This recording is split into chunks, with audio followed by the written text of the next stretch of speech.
चलिए अपने टॉपिक पर आते हैं। जो टॉपिक चल रहा था सिंगुलर से प्लूरल नंबर बनाने के नियम। ठीक है, तो सिंगुलर से प्लूरल नंबर बनाने के जो नियम है उनमें अपन देख रहे थे कि बहुत सारे नियम चल रहे थे। कुछ नियम ऐसे हैं जिसमें कॉन्सेप्ट नहीं है, उनको डायरेक्ट तरीके से अपन को क्या तैयार करना पड़ेगा। जैसे इसमें नया रूल कैसे आ जाते हैं, इसमें क्या लिखा हुआ है कि रेगुलर प्लूरल नाउन, जैसे अनियमित बहुवचन संज्ञा। तो कुछ ऐसी संज्ञाएं जिनको हमें याद करना पड़ेगा, लेकिन इसमें भी कुछ तरीकों से हम देखना चाहेंगे तो ऑलरेडी तो पेट भी हमें देखने को मिल सकती है। जैसे कभी कभी पूछा जाता है, अब सिंगुलर से प्लूरल नंबर को देख रहे हैं, इसे क्या लिखा है, एजेंडम। अब इसका प्लूरल नंबर पूछा जाता है तो हम देखते हैं कि वही क्वेश्चन पेपर में आते हैं। हमेशा ध्यान रखें, जो डेली एक्टिविटीज में हमें देखने को सुनने को मिलते हैं। तो डेली एक्टिविटीज के वर्ड हैं, ऐसे वर्डों को डेली हम सुनते रहते हैं, उनने के एजेंडम। तो डेली आप देखते रहते हैं एजेंडा की बात की जाती है, तो एजेंडम सिंगुलर नंबर है और एजेंडा उसका क्या है, प्लूरल नंबर है। तो आप देखते हैं बड़ी बड़ी पार्टियां होती हैं, कोई भी होते हैं, तो हमेशा कहते हैं तुम्हारा एजेंडा क्या है। तो इस तरह के प्लूरल वर्ड हम डेली सुनते रहते हैं, पेपर वही वर्ड आते हैं जो डेली एक्टिविटीज में हमें सुनने को मिलते रहते हैं। तो इस तरह के इंपोर्टेंट वर्ड हैं जिनकी हमने आपको लिस्ट दे दी गई है, और पढ़ाते समय मैंने आपको ऑलरेडी से बताया है कि 80% कॉन्सेप्ट पर डिपेंड होते हैं जिनको समझ लेते हैं, और 20% हम लर्निंग पावर को भी क्या करते हैं, चेक करते हैं। तो जिसकी याददाश्त अच्छी होगी उसी के डिसीजन बेटर जाते हैं। तो इसीलिए हर कॉम्पिटिशन में कहीं ना कहीं कुछ हमारे कॉन्सेप्ट पर कुछ आते हैं, कुछ हमारे लर्निंग बेस पर आते हैं। दूसरा कुछ देख रहे हैं, जैसे अपन थ्योरम की बात की, तो आप देख रहे हैं इसका प्लूरल क्या हो गया, थ्योरम हो गया। ऐसे अपन ने डेंटम या डेटा, तो डेटा का प्लूरल क्या होता है, डेटा ही हो जाता है। हिंदी आपको ऑलरेडी से लिखी हुई है, किसका क्या मतलब होता है। ऐसे अपन देख रहे हैं कि इसका भी क्या हो गया। नेक्स्ट देखिए, जैसे कुछ इसमें क्या है, टेक्निकल चीजें दी हुई है जिसके हिसाब से आप नहीं याद करना चाहे तब भी याद कर सकते हैं। जैसे आपने देखा एनालिसिस दिया हुआ है, तो इस तरह के वर्ड जो दिए होते हैं, एनालिसिस दिया हुआ है, तो आप ध्यान रखेंगे इसमें जो प्लूरल होगा तो जो आई दिया हुआ होता है उसको ई में कन्वर्ट कर दिया जाता है। तो इसका मतलब जिसमें लास्ट में एस आई एस लगा हुआ देखने को मिल जाए तो समझ जाना उसमें आई के स्थान पर ई एस को कर देंगे चेंज, तो प्लूरल हो जाएगा। तो याद करने का ये भी एक तरीका आपको ट्रिक मिल गई। जैसे आप देख रहे हैं इसमें कि यहाँ पर क्या आ गया, ई आ गया। ऐसे ही आप देख रहे हैं इसमें क्या लिखा हुआ है, एस आई एस, तो इसमें भी आपने देखा क्या आ गया, ई आ गया। ऐसे अपन यहाँ देख रहे हैं हाइपोथेसिस, तो आपने देखा आई के स्थान पर यहाँ भी क्या चेंज हो गया, ई चेंज हो गया। तो कुछ ऐसी ट्रिक है जिनके माध्यम से हम इस तरह की चीजों को याद करने में हमें आसानी हो सकती है। ऐसे अपन ने देखा क्राइसिस, तो क्राइसिस में भी अपन ने देखा है कि आई के स्थान पर क्या हो गया, ई हो गया। ऐसे अपन ने देखा थीसिस, तो आपने देखा आई के स्थान पे क्या हो गया, ई हो गया। तो आपको ये याद करने में कितनी क्या दे रहा है, सिंपल सुविधा दे रहा है। इस तरह की भी ट्रिक के माध्यम से हम सिंगुलर से प्लूरल नंबरों को क्या कर सकते हैं, पहचान कर सकते हैं। ऐसे इधर आ जाइए, बैक्टीरियम लिखा हो जिसका क्या होता है, बैक्टीरिया होता है। इसी प्रकार से मोमिनेंटम होता है तो मोमिनेंटा हो जाता है। तो ये सब आपके डेली एक्टिविटीज के वर्ड है, डेली सुने हुए वर्ड है। इसी प्रकार से डिक्टम होता है तो डिक्टम्स हो जाता है। तो ये भी आपको ध्यान होना चाहिए, जैसे कहावत है डेली वर्डों को सुनते रहते हैं। मीडियम, तो मीडिया होता है या मीडियम्स हो जाता है। ऐसे अपन एक्सिस देख रहे हैं, तो आपने देखा जहां आई वाली कंडीशन आई है उसको ई में कन्वर्ट किया है, कर दिया गया है। ऐसे आपने देखो बेसिस में देखो आई आई है, किस में बदल गई, ई में बदल गई। ऐसे आप देखते हैं सिनॉप्सिस, इसमें भी आपने देखा आई आया हुआ है, किस में बदल गया, ई में बदल गया। डायग्नोसिस आप देख रहे हैं, इसमें भी आई आया है, इसमें बदल गया, ई में बदल गया। क्राइटेरियन है तो इसमें आप देख रहे हैं क्राइटेरिया। तो इस तरीके से आप कुछ ट्रिक के माध्यम से भी सिंगुलर से प्लूरल नंबर याद कर सकते हैं। और ये यदि आपने याद कर लिए तो पेपर में मोस्टली अधिकतर ये पूछे जाते हैं, क्योंकि कोई भी एग्जाम होता है, याद रखें हर एग्जाम में जो क्वेश्चन पूछे जाते हैं वो 3 टाइप के क्वेश्चन आते हैं। लोग कहते हैं ना कि पेपर कैसे निकलना चाहिए, हमें क्या स्टडी करना चाहिए। तो स्टडी करने के लिए हमें 3 प्रकार की कंडीशनों को माइंड में सेट करके रखना आना चाहिए। 3 कंडीशन क्या होती हैं, पेपर में कुछ क्वेश्चन आते हैं हमारे लर्निंग बेस पर, यानी जिसके माध्यम से आपकी याददाश्त चेक की जाती है कि जिस स्टूडेंट की याददाश्त अच्छी होगी वही व्यक्ति अच्छे डिसीजन ले सकता है। दूसरी कंडीशन से क्वेश्चन आते हैं जिसमें आपके थिंकिंग बेस से आते हैं, जिसको अपन कंसेप्चुअल बोलते हैं। यदि उसमें आपकी थिंकिंग पावर चेक की जाती है कि रियल में आप कुछ कर सकते हैं या नहीं कर सकते हैं। तीसरी कंडीशन आपकी आती है मेंटली रूप से चेक करने के लिए कि आप प्रेजेंट माइंड में रहते हुए क्वेश्चन की स्टडी करके उसमें से ही आंसर को निकालने की क्षमता रखते हैं कि नहीं रखते हैं, कि आप प्रेजेंट माइंड में हैं या नहीं है। यदि 3 तरह की कंडीशनों को यदि आपने माइंड में सेट कर लिया तो कोई सा भी एग्जाम आपका निकल सकता है, ना तो रटने से एग्जाम निकलता है, ना कंप्यूटरी समझने से निकलता है, ना कंप्यूटरली मेंटल रूप से आपको अंडरस्टैंडिंग करके निकलता है। तीनों का बैलेंस यदि हम लेकर चलते हैं तो एग्जाम निकालने में हमें आसानी हो जाती है। इसलिए एग्जाम में तीनों टाइप के क्वेश्चन आते हैं कि कुछ लर्निंग बेस, कुछ थिंकिंग बेस और कुछ हमारे साइकोलॉजिकल बेस। तो तीनों कंडीशनों को यदि आपको ध्यान लेकर के चलेंगे, कोई भी एग्जाम निकल जाएंगे। नहीं तो आप कितनी भी मेहनत करेंगे, मेहनत ज्यादा करेंगे और आउटपुट आपको कम मिलेगा। तो इसीलिए हम आपको जो पढ़ा रहे हैं, तो आप देखते हैं पढ़ाते समय हम आपको कंसेप्चुअल भी पढ़ाते हैं, कुछ आपको साइकोलॉजिकल भी बातें करते हैं, और तीसरी कंडीशन आप देखते हैं आपको फैक्चुअल भी पढ़ाते हैं। जब तीनों कंडीशनों को लेकर चलते हैं तो एग्जाम निकालने में कोई प्रॉब्लम हमें नहीं आती। तो देखिए यहां तक आपको समझ में आ चुका होगा। इसके आगे अपन देखते हैं नेक्स्ट कंडीशन क्या आती है अपनी, तो उसको देख करके चलते हैं। अगली कंडीशन में अपन देख रहे हैं कि हमारे सामने फिर इस तरह के कुछ नाउन आ रहे हैं, जिसमें फिर देखिए आप थोड़ा फिर समझने की कोशिश करें, क्योंकि आज जो आपका चल रहा है वो मोस्टली क्या चल रहा है, फैक्चुअल चल रहा है। और जो फैक्चुअल चल रहा है तो फैक्चुअल को अपन को याद करना होता है, उसकी थोड़ी बहुत ट्रिक होती है, उनको अपन समझ लेते हैं। अब अगला रूल आ रहा है, क्योंकि पिछले क्लासेस में आपने देखा था, मैंने आपको कंसेप्चुअल लगभग बता दिए थे। अगले में क्या आ रहा है, अपन देख रहे हैं क्या लिखा हुआ, नेक्स्ट रूल क्या लिखा हुआ, कंपाउंड नाउन प्लूरल बनाते समय उसके प्रिंसिपल, मैन या रूट शब्द को प्लूरल बनाया जाता है। तो कंपाउंड नाउन का मतलब क्या होता है, जब एक से ज्यादा वर्डों को जोड़ करके किसी नए वर्ड को बनाया जाता है तो उसको कंपाउंड बोल दिया जाता है। अब नाउन आ गया तो इसका मतलब नाउन को जोड़ के बना दिया जा रहा हो। तो जब एक से अधिक वर्ड ग्रुप में होते हैं तो उसका सिंगुलर से प्लूरल नंबर कैसे बनाए, तो इससे रिलेटेड यहाँ पर बात कर दी गई है। वो बात क्या कर दी गई है आपके सामने, कि आपको बता दिया गया उसका प्रिंसिपल, यानी मुख्य वर्ड में जिससे दूसरे वर्ड का अटैचमेंट जुड़ा हुआ, जिससे दूसरे वर्ड की लिंक जुड़ी हुई है, उस वर्ड को तुम्हें पहचान करना आना चाहिए, और उसी से उसका क्या कर देते हैं, सिंगुलर से प्लूरल नंबर बना देते हैं। जैसे एग्जांपल के रूप में यहाँ समझने की कोशिश करें, जैसे लिखा है बॉयफ्रेंड, तो बॉयफ्रेंड लिखा हुआ है, तो अपन को देख रहे हैं कि बॉय के बाद जो फ्रेंड वर्ड है वही इंपोर्टेंट है। जब वही मेरा मुख्य वर्ड है, क्योंकि पहचान कैसे हो रही है, फ्रेंड से हो रही है। जो फ्रेंड से हो रही है तो प्रिंसिपल वर्ड कौन सा हुआ, फ्रेंड हुआ। इसलिए अपन ने देखा क्या लिख दिया, बॉय फ्रेंड्स। तो प्लूरल किस में लगा, एस किस में लगा, फ्रेंड्स में लगा। इसी प्रकार से अपन देखा लिखा हुआ सिस्टर इन लॉ, और सिस्टर इन लॉ लिखा तो पहचान हो रही है, किससे हो रही है, सिस्टर से हो रही है। तो सिस्टर वर्ड कैसा है, हमारा मुख्य वर्ड है। इसलिए आपने देखा कि यहां पर अगर अपन देख रहे हैं तो हमारा क्या हो रहा है, सिस्टर्स इन लॉ हो रहा है।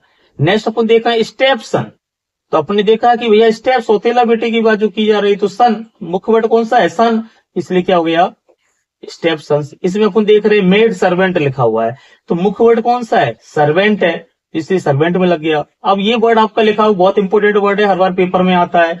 जहां पर मैं इंपोर्टेंट बोल दूं उस पर आप टिक लगा लिया करो, कम से कम उसको तो डायरेक्ट याद किया कर ही लो। तो ये वर्ड आपके सामने लिखा हुआ है, इसमें आप देख रहे हैं मुख्य वर्ड हमारा कौन सा है, पासर वर्ड है, इसलिए आपने देखा किस में लग गया, इसमें लग गया। इसी प्रकार से अब हैंगर ऑन, ये भी इंपोर्टेंट वर्ड है, इस पे भी इंपोर्टेंट आप लगा लेना, इसको याद करना ही आपको, ये भी पेपर में कई बार पूछा जा चुका है। इसमें आपने देखा मुख्य वर्ड कौन सा है हमारा, हैंगर, इसलिए किस में लग गया, हैंगर्स में। इसी प्रकार से कमांडर इन चीफ, तो अपन देख रहे हैं कि हमारा मुख्य वर्ड कौन सा है, कमांडर है, इसलिए इसमें क्या हो गया, कमांडर इन चीफ हो गया। चीफ मिनिस्टर है, तो अपन देख रहे हैं कि मिनिस्टर वर्ड कैसा है, मुख्य वर्ड है, इसलिए मिनिस्टर में लग गया। इंजीनियर इन चीफ, तो अपन देख रहे हैं मुख्य वर्ड हमारा कौन सा है, इंजीनियर है, इसलिए क्या हो गया, इंजीनियर इन चीफ। इसमें से दो वर्ड जो मैंने आपको बताए हुए हैं, एक हैंगर ऑन, एक पासरबाई, ये हमारे कहीं ना कहीं पेपर में क्वेश्चन आते हैं, और मोस्टली किसमें आ जाते हैं, जो एरर वाले, स्पॉट एरर वाले क्वेश्चन होते हैं, उन सेंटेंसों में इनका यूज हमें देखने को क्या है, मिल जाता है। अगले रूल्स को अपन देखते हैं। जैसे अगले रूल्स में अपन देख रहे हैं कि विशेष स्पेशल नियम है कुछ रूल्सों के। अब विशेष स्पेशल नियम क्या है, तो उसमें आपने देखा क्या लिखा हुआ है कि कंपाउंड नाउन जो मैन और वुमेन से बने होते हैं, उन दोनों के पार्ट्स को प्लूरल कैसे बनाया जाता है, तो उसको देखना है। तो मैन और वुमेन से कुछ वर्ड ऐसे बने हुए हैं। अब जो मैन और वुमेन से बने हुए, जैसे अपन देख रहे हैं कि मैन टीचर, तो अपन ने देखा कि इसमें वॉवेल चेंज होकर के बना हुआ। जैसे मैन है तो हमने आपको पीछे भी बताया था कि आठ नाउनों की संख्या जैसे बताया था, तो इसमें ए के स्थान पर क्या हो गया, यहाँ ई हो गया। ऐसे अपन ने मैन ड्राइवर, तो अपन ने देखा कि इसमें एक वॉवेल चेंज हो जाता है, तो क्या आ गया, ई आ गया। वुमेन में देखें इसमें वॉवेल चेंज हो रहा है, तो अपन देख रहे हैं क्या आ गया, ई आ गया। इधर देखें ए है, इधर क्या हो गया, ई आ गया। तो इस तरह से अपन को पता पड़ गया कि मैन और वुमेन में क्या होता है, वॉवेल चेंज हो जाता है, एक स्थान पर ई कर दिया जाता है। इस तरह से इसका भी सिंगुलर से प्लूरल नंबर हमारा क्या होता है, बन जाता है। इसी प्रकार से कुछ अपवाद हैं, एक्सेप्शन है। ये बहुत इंपॉर्टेंट है, इसका इंपॉर्टेंट लिख लेना, क्योंकि अपवाद होते हैं, अपवाद एग्जाम में जरूर पूछे जाते हैं। तो जहां पर हम इंपॉर्टेंट लगाते हुए चल रहे हैं उसको बहुत अच्छे से तैयार कर लेंगे। कहते हैं च्यू एंड डाइजेस्ट, चबा जाओ और पचा जाओ। तो इन चीजों को तो कम से कम माइंड में आपको याद होना ही चाहिए, नहीं तो पेपर निकालने में आपको प्रॉब्लम आएगी। क्योंकि 20% डेटा माइंड में याद होना चाहिए कंपटीशन के लिए, वही बच्चे का एग्जाम निकलता है। और 20% ही अपवाद होते हैं जो पेपर में सबसे ज्यादा पूछे जाते हैं, इसलिए इनका बार बार रिवीजन करते रहें, वो आपको अपने आप माइंड में सेट हो जाएंगे। तो देखिए इसमें क्या लिखा हुआ है। अब जैसे अपन देख रहे हैं कि मैन ईटर, तो मैन ईटर में अपन ने देखा कि यहाँ वॉवेल चेंज नहीं हुआ, इसलिए अपवाद की बात की गई। इंपोर्टेंट क्यों है? क्योंकि अपन ने देखा कि मैन ईटर जो लिखा हुआ है तो इसमें अपन ने वॉवेल चेंज नहीं किया, लास्ट में क्या लगा दिया? ईटर्स लगा दिया। ऐसा अपन ने देखा कि वुमेन हैटर, तो अपन ने देखा कि वुमेन में भी अपन ने वॉवेल को चेंज नहीं किया, यहाँ पर क्या लगा दिया? हैटर्स, यानी लास्ट में जाकर के क्या लगा दिया। तो इस तरह से आपको पता पड़ गया कि ये हमारा कहीं ना कहीं देखा जा रहा है, तो कहीं इसमें कहीं ना कहीं हमारे एक्सेप्शन है। तो ये दो वर्ड बहुत ही आपके लिए इंपॉर्टेंट है, इसको ध्यान पकड़ना पड़ेगा, नहीं तो आप ऊपर वाले कॉन्सेप्ट के बेस पर सॉल्व करेंगे तो फिर आंसर आपके क्या हो जाएंगे? रॉन्ग हो जाएंगे। तो इस तरह से मेरे हिसाब से ये भी आपको समझ में आ गया हो कि ये भी आपका कहीं ना कहीं क्या फैक्चुअल था। नेक्स्ट की ओर अपन चलते हैं। देखिए अगला अपन देखते हैं, ये भी बहुत इंपॉर्टेंट है, आजकल लेटेस्ट में ये सारी चीजें क्या है चल रही हैं, इसके बारे में भी हमें पता होना चाहिए। सिंगुलर से प्लूरल नंबर्स कैसे बनाते हैं, तो थोड़ा ध्यान दीजिए, इसको समझ लीजिए। क्योंकि मैंने उस दिन भी आपको बताया था कि कुछ सिंगुलर से प्लूरल नंबर बनाते समय हम उसमें अपोस्ट्रोफी एस का यूज करते हैं। इसका एक रूल्स ध्यान रखें, शॉर्टकट तरीका क्या होता है, जैसे मैंने उस दिन आपसे बताया था कि कैसे बनाते हैं, कि जैसे कुछ हमारे जो फिगर होते हैं, फिगर, इसी प्रकार से हम देखते हैं हमारे लेटर और हमारे एब्रीविएशन। यदि ये तीनों मिलते हैं, फिगर का मतलब होता है अंक, लेटर का मतलब होता है हमारे अक्षर, और एब्रीविएशन का मतलब होता है संक्षिप्त शब्द जो होते हैं। यदि ये तीनों मिलते हैं तो इनमें अपोस्ट्रोफी एस लगा करके इसका प्लूरल नंबर बना देते हैं। ये वाला रूल्स इसमें देखने को हमें कहीं ना कहीं क्या है मिल रहा है सभी में। तो इसका मतलब आपको पता होना चाहिए कि फिगर किसे कहते हैं, लेटर किसे कहते हैं, और आप देख रहे हैं कि हमारा एब्रीविएशन क्या होता है।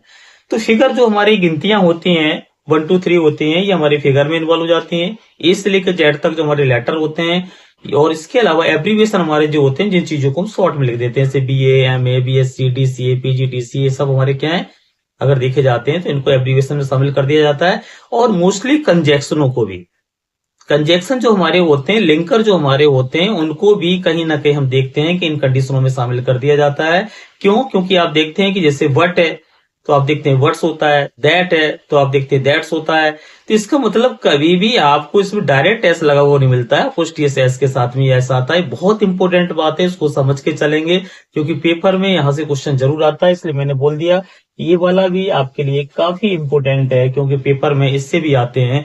तो जहां जहां इंपॉर्टेंट बोलता चलूं, कम से कम उतना ही पढ़ डालेंगे, तब भी आपका एग्जाम निकल जाएगा। नॉलेज ज्यादा इसलिए दी जाती है क्योंकि आपकी डिसीजन मेकिंग बेटर हो, जबकि एग्जाम निकालना बहुत आसान होता है। एग्जाम में कुछ ही चीजें, सिलेक्टेड चीजें पूछी जाती हैं, उन सिलेक्टेड चीजों के लिए बच्चा तैयार कर लेता है तो सिलेक्शन उसका आसानी से हो जाता है। लेकिन नॉलेज लेने में क्या बिगड़ता है, यदि नॉलेज ज्यादा से ज्यादा हमारे पास आ जाती है तो इन फ्यूचर में बेटर से बेटर डिसीजन क्या है ले लेते हैं। तो साथ साथ में आप बेसिक नॉलेज को भी ज्यादा से ज्यादा लेते चले, लेकिन जहां इंपोर्टेंट लगा दें कम से कम उतना तो बहुत अच्छे से माइंड में सेट किया है करते ही चले। तो देखिए एग्जांपल के रूप में जैसे आपने देखा लेटर के है, तो आपने देखा केस हो गया, तो इसका मतलब के में क्या किया गया, अपोस्ट्रोफी एस को जोड़ दिया गया, तो हमारा क्या बन गया, केस बन गया। इसी प्रकार से आपने देखा टी लेटर लिखा हुआ है, तो आपने देखा ये कर दिया। मान लो यहाँ पर हम एम लिख देते तो उसमें भी अपन क्या लगाते, एम्स कर देते। तो इस तरीके से हम कहीं ना कहीं क्या है लेटरों के बना सकते हैं। तो मेरे हिसाब से क्लियर हो गया होगा। अब अपन देखते हैं एब्रीविएशन, जैसे BA लिखा है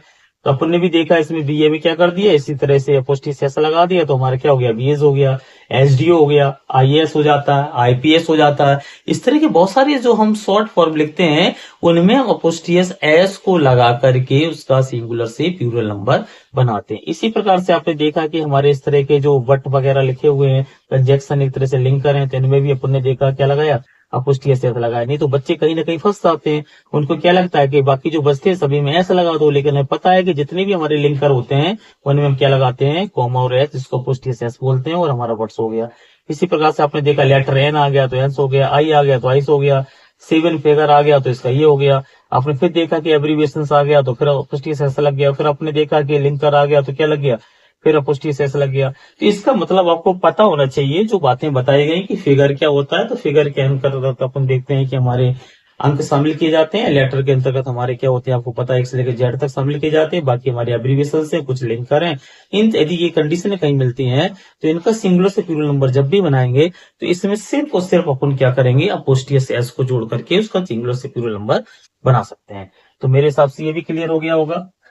अब आप देख रहे हैं इधर एग्जाम्पल भी देखिए। जैसे एग्जाम्पल देखे चलिए, कैसे पेपर क्वेश्चन ये आता है। जैसे आपने लिखा कि there are 2M and 2E in the word committee. तो आप देखिए कि यहाँ पर देखा 2 लिखा है, एक से ज्यादा है, तो इसका मतलब M तो यहाँ सिंगुलर लिखा हुआ है। यहाँ भी अपन देख रहे हैं एक से ज्यादा है, E सिंगुलर लिखा हुआ है। और एक बात ध्यान और रखेंगे, कमेटी वर्ड की स्पेलिंग आपको याद होनी चाहिए, क्योंकि इंग्लिश में मिसस्पेल्ड वर्ड में कमेटी का कई बार क्वेश्चन आ चुका हुआ है। कई टाइप से कमेटी वर्ड पूछ लिया जाता है कि कौन सा वर्ड राइट लिखा हुआ है, तो कुछ बीच बीच में हाईलाइट करते चल रहे हैं। इस तरह के बेसिक वर्ड होते हैं, वो आपको याद होना चाहिए उनकी स्पेलिंग राइटली। तो कमेटी की भी स्पेलिंग शायद इसमें ध्यान रखना। अगली कंडीशन इसमें समझिए, जब सिंगुलर लिखे हुए हैं तो अपन को पता है कि 2 प्लूरल नंबर है। अब प्लूरल नंबर है तो प्लूरल होना चाहिए, तो अपने आप ही प्लूरल बनाना अपन ने सीख लिया था कि एम में फर्स्ट सेट जोड़ देंगे, ई में फर्स्ट सेट जोड़ देंगे, तो ये सेंटेंस हमारा राइट हो जाएगा। तो इस तरीके से आपने वही कंडीशन नीचे देखी है। तो इस तरह से आपको पता पड़ गया कि हम कैसे करके इसको फाइंड करते हैं कि हमारा रॉन्ग है या राइट है। तो आपने रूल्स जो पढ़ लिया, रूल्स में आपने देखा कि सिंगुलर नंबर ऐसे लिखा जाता है और प्लूरल नंबर ऐसे लिखा जाता है। तो उससे पहले की कंडीशन जैसे आपने पहचानी कि 2M लिखा हुआ है, तो जब 2M लिखा हुआ है तो 2M लिखने का तरीका क्या होता है, अपोस्ट्रोफी एस लगाएंगे। और यदि सिंगल एम होता तो इस तरह से लिखा जाता। तो 2 वर्ड ने बता दिया कि ये कंडीशन कैसे लिखी है, रॉन्ग लिखी हुई है। इस तरीके से मेरे हिसाब से ये भी कंडीशन आपको समझ में आ गई होगी कि इसका रोल कैसे होता है, आगे चल के क्वेश्चन कैसे क्वेश्चन आपके बनकर आते हैं। तो ये भी चीज आपको यहाँ से कहीं ना कहीं समझ में आ गई होगी। नेक्स्ट कंडीशन को अपन देखते हैं इसके आगे की।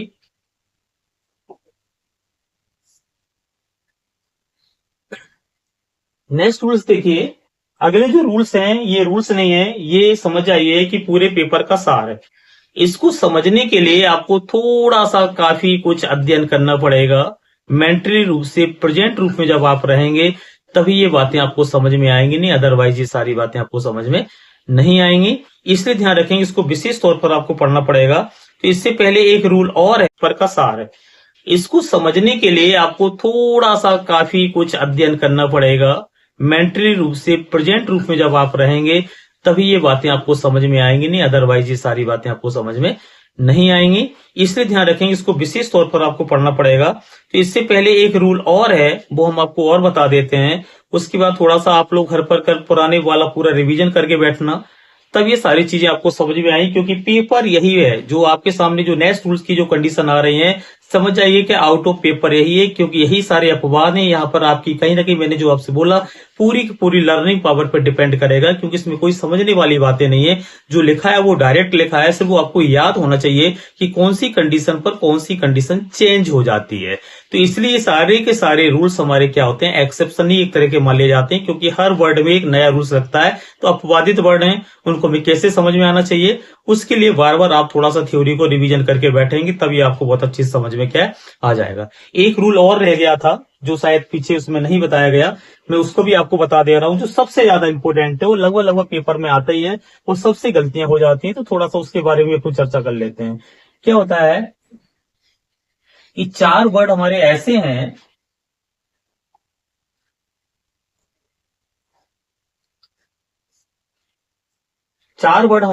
हैं, जिनको हमें देख करके चलना है कि उनमें कौन से रूल्स लगते हैं जो पेपर में थोड़े से डिफरेंट होते हैं। तो 4 वर्डों के बारे में और अपन देखते हैं कि 4 वर्ड ऐसे बहुत महत्वपूर्ण हैं। तो 4 वर्ड ऐसे हैं, ये लगभग लगभग वेरी वेरी इंपॉर्टेंट है, पेपर में आते हैं। इनका सिंगुलर से प्लूरल नंबर क्या होता है, तो ध्यान रखेंगे। जैसे पहला वर्ड है आपके सामने आता है, जैसे हमने लिखा ऑक्स। अब ऑक्स वर्ड जैसे हमने लिखा तो जो पिछले जनरल रूल्स जो हमने पढ़े हुए थे, वो जनरल रूल्सों में हमने नियम क्या पढ़ा हुआ था कि जिस नाउन के लास्ट में यदि एक्स आता है तो उसमें हम सफिक्स ईएस जोड़ देते हैं, वो ईएस जोड़ करके उसका प्लूरल बना देते हैं, तो उसका प्लूरल क्या होना चाहिए था? ऑक्सिस। क्लियर? लेकिन ध्यान रखेंगे कि जो ऑक्स है, इसका जो रियल प्लूरल होता है वो ऑक्सन होता है। सही वर्ड क्या होता है? ऑक्सन। तो इसका मतलब इसमें जो सफिक्स जुड़ा है वो ईएन सफिक्स जुड़ा हुआ है। तो यदि पेपर में कभी क्वेश्चन ऐसे आते हैं और दोनों ऑप्शन दिए हुए हैं तो फिर आप आंसर ऑक्सन लगाएंगे, ना कि ऑक्सिस। यदि ऑक्सन नहीं दिया हुआ है तो फिर आंसर आप ऑक्सिस लगा सकते हैं। इट मीन्स हम बोल सकते हैं कि ऑक्सिस भी राइट है, लेकिन इससे बेटर जो राइट है वो हमारा ऑक्सन है। तो इसका मतलब both condition are true, but दोनों के बीच में थोड़ा सा अंतर है कि ऑक्सिस राइट है लेकिन उससे भी ज्यादा राइट ऑक्सन है। तो आपको दोनों वर्ड याद होना चाहिए कि ऑक्सिस भी राइट होता है और ऑक्सन भी राइट होता है। यदि दोनों ऑप्शन दिए हैं तो फिर ऑक्सन लगाना ज्यादा बेटर है। यदि ऑक्सन दिया तो कोई बात ही नहीं है, ऑक्सिस दिया अकेला तो कोई बात ही नहीं है। यदि कभी कभी इस तरह की कंडीशन दी जाती है तो आपको ध्यान होना चाहिए कि ऑक्सिस भी राइट है और ऑक्सन उससे ज्यादा राइट है। तो पहला वर्ड आप इस तरह के इसको नोट करके रख लेंगे, क्योंकि ये शायद नोट्स में नहीं लिखा होगा। दूसरी कंडीशन आपके सामने आती है इसी प्रकार से। अगला वर्ड हमारा आता है काऊ। जो काऊ आता है तो मोस्टली हर बच्चे ने मोस्टली इसको जो याद है, काऊ का पूरा पढ़ा जाता है प्लूरल, तो आपने काउज ही पढ़ा है जनरली। जब काउज वर्ड ही जनरली पढ़ा है तो मोस्टली आंसर हम काउज ही लगाते हैं, काउज हमारा राइट होता है। लेकिन इससे भी बेटर जो आंसर होता है वो हमारा होता है काइन होता है। तो काऊ का जो दूसरा होता है वो कौन सा होता है? काइन होता है। इसमें जो हमारा सफिक्स जोड़ दिया जाता है वो एन ही जोड़ दिया जाता है। तो ध्यान रखेंगे काऊ हमारा बेटर है, लेकिन उससे भी ज्यादा यदि बेटर की बात की जाती है तो हमारा क्या है? काइन। तो इसका मतलब एग्जाम में यदि काऊ का काउज आता है तो ठीक है, अगर काइन भी लिखा हुआ है तो फिर हम काउज को ना लगा करके सिर्फ और सिर्फ किसको लगाएंगे? काइन को ही लगाएंगे, क्योंकि काइन बेटर है काउज की अपेक्षा। तो ये भी एक नया वर्ड आपको सीखने को मिल गया, जो इससे क्या है, जो पढ़े हुए रूल्स हैं उनके अकॉर्डिंग थोड़ा सा क्या डिफरेंट है। तो यही इंपोर्टेंट बातें आपको याद होना क्या चाहिए। तीसरी कंडीशन आती है हमारी। तीसरे रूल्स को अपन, तीसरे वर्ड को अपन देखते हैं। जैसे अपन ने देखा सुना चाइल्ड है, ये तो सुनते ही रहते हैं हमेशा। तो चाइल्ड का क्या होता है? चिल्ड्रन हो जाता है। तो हम इसमें देख रहे हैं सफिक्स क्या जोड़ा हमारा? आरईएन। आरईएन को जोड़ करके चाइल्ड में यदि आरईएन जोड़ दिया गया तो हमारा क्या बन गया? चिल्ड्रन। तो ये तो सभी को शुरुआत से पढ़ते ही चले आ रहे हैं कि चाइल्ड हमारा सिंगुलर वर्ड है और चिल्ड्रन इसका क्या हो जाता है? प्लूरल हो जाता है। इसी प्रकार से चौथा वर्ड जो हमारा आता है उसको समझने की कोशिश करेंगे। चौथा क्या आता है जो डेली सुनते रहते हैं? ब्रदर। ब्रदर का हम क्या बना देते हैं? ब्रदर्स। तो याद रखेंगे जो ब्रदर्स है वो राइट है, लेकिन इसका रियल राइट जो होता है वो ब्रदर होता है। इसमें भी अपन देखेंगे आर्यन सफिक्स जोड़ दिया गया ब्रदन।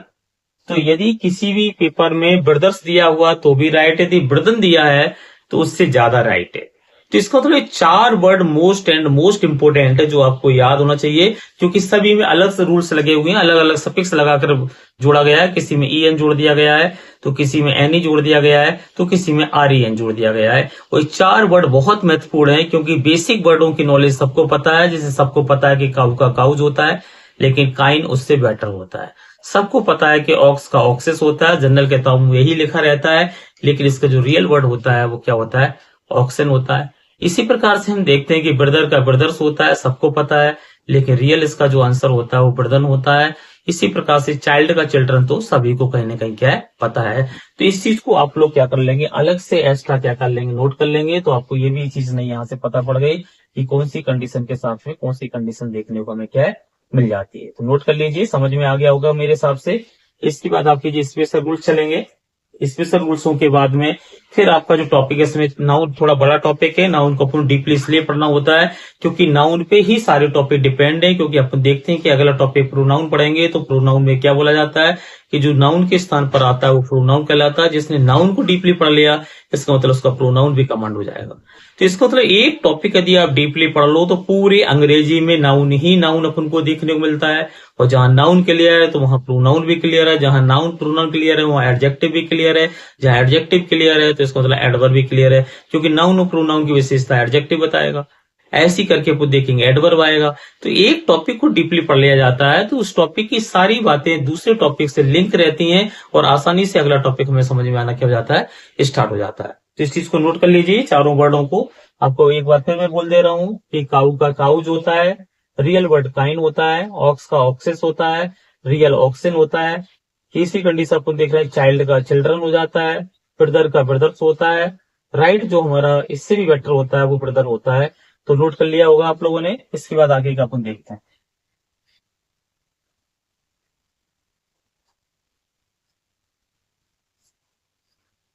अब इसके बाद कुछ अपन आते हैं, ये हमारे स्पेशल रूल्स हैं जो पेपर में 101% आते हैं और यही चीज हमारे स्पोर्ट्स एरर वगैरह में हमें प्रॉब्लम देती है।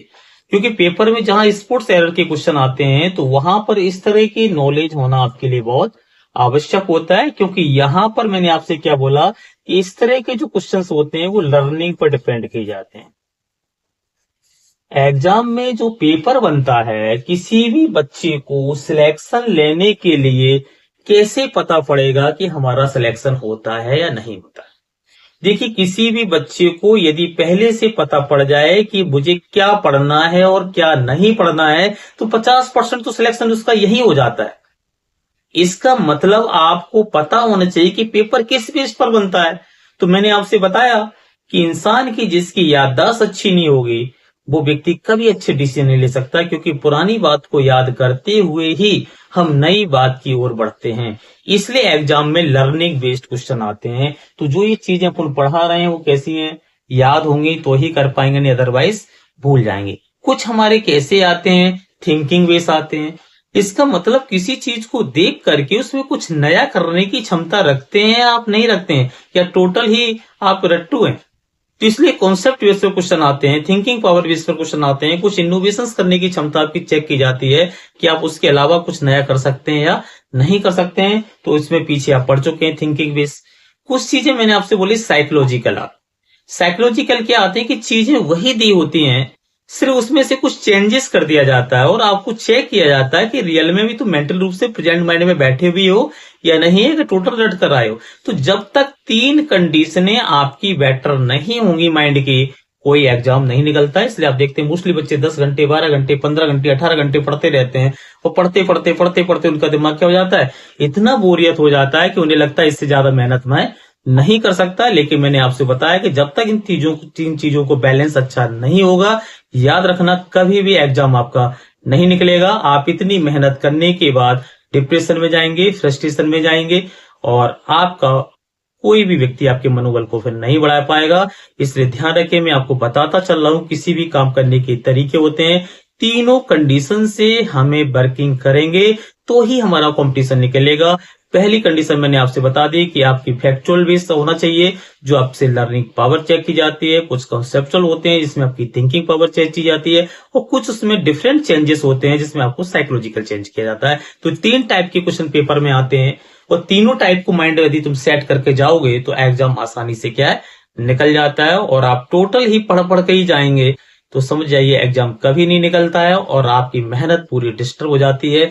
तो इसलिए कोचिंग लगाई जाती है। कोचिंग के पीछे एक अच्छे एक्सपर्ट के साथ काम करने का मतलब क्या होता है कि जो वो डायरेक्शन दे रहा है, यदि उस डायरेक्शन का तुमने फॉलो कर लिया तो आप सिलेक्टेड हो जाएंगे। क्योंकि मेहनत सभी करते हैं बट सामने वाले की डायरेक्शन हर कोई नहीं मानता है। तो चलिए इस चीज के लिए अपन देख लेते हैं थोड़ा सा इसके बारे में भी, जो आपको याद करना पड़ेगा, बार बार रिवीजन के माध्यम से इसको देखना पड़ेगा। जैसे अपन देख रहे हैं कि कुछ चीजें का इसमें लिखा हुआ कि अनकाउंटेबल नाउन है। अब जब अनकाउंटेबल नाउन है तो पीछे अपन ने नियम क्या पढ़ा हुआ था कि जो हमारे अनकाउंटेबल नाउन होते हैं उनका सिंगुलर से प्लूरल नंबर नहीं बनता है। लेकिन अब समस्या ये है कि कभी कभी कुछ वर्ड ऐसे हैं कि वो काउंटेबल भी बन जाते हैं, कुछ वर्ड ऐसे हैं जो अनकाउंटेबल भी बन जाते हैं। तो उन वर्डों को हमें याद रखना पड़ेगा कि किस पोजीशन पे इसको काउंटेबल बोलेंगे और किस पोजीशन पर इसको अनकाउंटेबल बोलेंगे। तो थोड़ा रीड करेंगे, घर पे भी रीड करेंगे, मैं थोड़ा आपको बताता चल रहा हूँ। जैसे उदाहरण के तौर पर अपन ने देख लिया कि एक वर्ड लिखा हुआ है ब्रेड। क्या लिखा हुआ है? ब्रेड। अब ब्रेड लिखा हुआ है तो कभी कभी आपसे क्वेश्चन पूछा जाएगा ब्रेड कौन सा नाउन है, तो अपन को पता पड़ गया कि ब्रेड हमारा कौन सा नाउन है, अनकाउंटेबल नाउन। अब जब ये अनकाउंटेबल नाउन है तो इसका मतलब इसकी गिनती यदि बनानी हो, अब इसको यदि हमें काउंटेबल नाउन में चेंज करना हो तो हम इसके लिए क्या करेंगे, तो काउंटेबल नाउन में चेंज करने के लिए इसका तरीका आपको बता दिया गया है कि इसके पहले क्या लिखेंगे, ए लॉफ ऑफ या ए पीस ऑफ।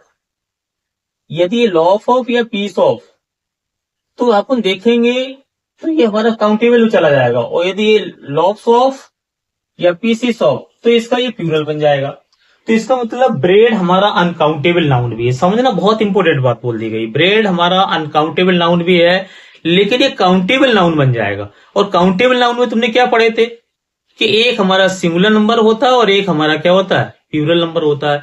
तो ये सिंगुलर कब माना जाएगा, जब इस वर्ड से पहले ए लॉफ ऑफ लिखा होगा तो सिंगुलर बन जाएगा, और यदि इस वर्ड से पहले ए लॉफ्स ऑफ लिखा होगा तो क्या बन जाएगा, प्लूरल बन जाएगा। तो इस तरीके से इसके काउंटेबल नाउन को हम इसको कन्वर्ट कर सकते हैं। तो ये चीज आपको पता होना चाहिए कि कब हमारा अनकाउंटेबल है और कब हमारा काउंटेबल है। तो हमने आपको बता दिया कि जो हमारा ब्रेड है, यदि इसको हमें काउंटेबल नाउन में चेंज करना है तो इसके साथ कंडीशन लगी हुई है, यदि ब्रेड से पहले हम क्या लगा देंगे, ए लॉफ ऑफ, तो ये ब्रेड हमारा SCN बन जाएगा, सिंगुलर काउंटेबल नंबर बन जाएगा। वो यदि इसी ब्रेड से पहले हमने क्या लिख दिया, लॉफ्स ऑफ, तो ये ब्रेड हमारा क्या बन जाएगा, PCN बन जाएगा, प्लूरल काउंटेबल नंबर बन गया। तो ये चीज आपको पता लग गई कि कुछ वर्डों को कैसे करके हम सिंगुलर से प्लूरल नंबर बनाते हैं। तो ये चीज आपको याद होना चाहिए कि पीस ऑफ, ये पीसेस ऑफ, ये लॉफ ऑफ, ये लॉफ्स ऑफ, यदि ब्रेड के पहले लगा देंगे तो ब्रेड की 3 कंडीशनें बन गई। ब्रेड अनकाउंटेबल नाउन भी बन गया, ब्रेड काउंटेबल नाउन बना, काउंटेबल नाउन में भी कौन सा बन गया, सिंगुलर काउंटेबल नाउन बन गया, और क्या बन गया हमारा, प्लूरल काउंटेबल नाउन बन गया। तो इसका मतलब आपको पता पड़ गया कि ये पोजीशन यदि आपको याद होगी तो फिर आपको चेंज करने में प्रॉब्लम नहीं आएगी। तो इसलिए कुछ चीजें आपकी याद होना आवश्यक है। यदि ये रूल्स जो मैं करा रहा हूं ये बहुत महत्वपूर्ण रूल्स हैं, यदि आप कोई रूल्स तैयार हैं तो समझ आइए कि इंग्लिश में आपके बहुत अच्छे नंबर आएंगे। किसी भी एग्जाम में इंग्लिश आ रही होगी तो उसमें आपके बेटर से बेटर नंबर अपने आप आ जाते हैं, क्योंकि इंग्लिश के लिए बेसिक चीजें क्लियर होना बहुत जरूरी होते हैं, और जिनको लोग नहीं पढ़ाते हैं ना बच्चे इनको क्या है पढ़ते हैं, क्योंकि पेपर में जो आना होता है उस पर हमारा कभी ध्यान जाता ही नहीं। तो चलिए, इस तरह से आपको कंडीशन मेरे हिसाब से समझ में क्या है, कहीं ना कहीं क्या है आ गई होगी। तो आपने एग्जाम्पल ग्रुप में भी देख रहे हैं क्या लिखा हुआ, he got 2 laughs of bread. तो आपने देखा कि यहां पर क्या लिखा है, ही गॉट 2 ब्रेड्स, तो ये रॉन्ग हुआ ना, क्यों हुआ, क्योंकि 2 वर्ड आया, और जब 2 वर्ड आया तो आपने ब्रेड्स कर दिया। लेकिन आपको पता है कि ब्रेड हमारा अनकाउंटेबल नाउन है, और जब अनकाउंटेबल नाउन है तो उसका सिंगुलर से प्लूरल नंबर नहीं बनता है। लेकिन बनता कब है, जब इसके पहले क्या लिखा होता है, ये लॉफ ऑफ या क्या बताया गया, लॉफ्स ऑफ। तो अपन ने देखा कि अब इसके अंदर कभी कभी जो क्वेश्चन ऐसे बन जाता है आपके सामने, जैसे यहाँ लिखा हुआ है 2 वर्ड लिखा हुआ है। अब हमें यहाँ पर पता होना चाहिए था कि ब्रेड से पहले हमें क्या लगाना चाहिए। जब 2 आया तो प्लूरल नंबर आया, और जब प्लूरल आया तो इसलिए हमारे प्लूरल के लिए किसका यूज किया गया है, लॉफ्स का यूज किया गया। इसलिए यहाँ पर क्या लिखा है, लॉफ्स ऑफ ब्रेड, तो इसलिए क्या बन गया, ये राइट बन गया। इसी प्रकार से यदि इसको सिंगुलर में इंडिकेट करना होता, अब जैसे ये लिखा हुआ है कि ही ईट्स ब्रेड, अब ही ईट्स ब्रेड तो आपको पता है कि यहाँ बात की गई है सिंगुलर से की जा रही, तो रॉन्ग हो रहा है, इसलिए क्या हो जाएगा, ए लॉफ ऑफ ब्रेड की बात कर दीजिए। इसको तो सिंगुलर में इसकी काउंटिंग कहीं ना कहीं क्या है कर दी गई। तो आपने देखा ये रॉन्ग था, लेकिन सही कब हुआ, जब इसके पहले हमने क्या लगा दिया, ए लॉफ ऑफ। तो सिंगुलर के लिए ए लॉफ ऑफ का यूज किया जाता है, और प्लूरल के लिए लॉफ्स ऑफ का यूज किया जाता है। तो ये चीज आपको याद होना चाहिए, बार बार आप रिवीजन करेंगे तो ये आपको अच्छे से क्या याद हो जाएगा। इसके रूल्सों को नेक्स्ट क्लास में याद करके बैठना, जिससे आगे के रूल्स जो हम आपको समझाएंगे तो वो काफी आपको सरल लगेंगे। वो यही पेपर्स के लिए इंपॉर्टेंट है, इनको रीड ही करना पड़ेगा। बार बार रीड करेंगे तो आपको अपने माइंड में सेट हो जाएंगे, कुछ प्रैक्टिस पेपरों के माध्यम से सारी बातें याद आने स्टार्ट हो जाएंगी। ठीक है, इसके बाद नेक्स्ट क्लास को अपन देखते हैं। Hello sir, good morning. हाँ, गुड मॉर्निंग। हेलो, हाँ sir, I have one question. Yes, मुझे ये जानना था, जो ब्रेड है वो तो काउंटेबल में ही हम उसको इजीली काउंट कर सकते हैं क्योंकि वो उसके पीसेस होते हैं, तो फिर हम उसको अनकाउंटेबल में क्यों ले रहे हैं और ये लोग वर्ड ही क्यों यूज कर रहे हैं, थोड़ा मुझे कंफ्यूजन है। एक्चुअली क्या होता है कि ये समय के अकॉर्डिंग क्या होता है, जो रोटियां होती हैं, जो ब्रेड होती है, उसके काफी कुछ क्या करते हैं, पार्ट्स यूज करते हैं खाते समय। तो उसके कई सारे पार्ट्स हो जाते हैं जिसको आप काउंट नहीं कर सकते। आप देखते हैं जब ये हम मुंह में लेते हैं तो हमारी लार टाइप की बनती है, और जब लाइव टाइप की बन जाती है तो वो लिक्विड में चली जाती है। जब लिक्विड में चली जाती है तो इसलिए इसको, उस लहजे को ध्यान में रखते हैं, इसको अनकाउंट में शामिल करते हैं।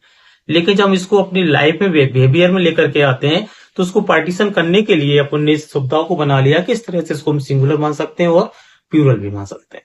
तो ये कुछ लॉजिक है, लॉजिक के आधार पर इन चीजों को इसमें ऐसे करके इन्वॉल्व कहीं ना कहीं क्या कर दिया गया है। ठीक है ओके सर। जी।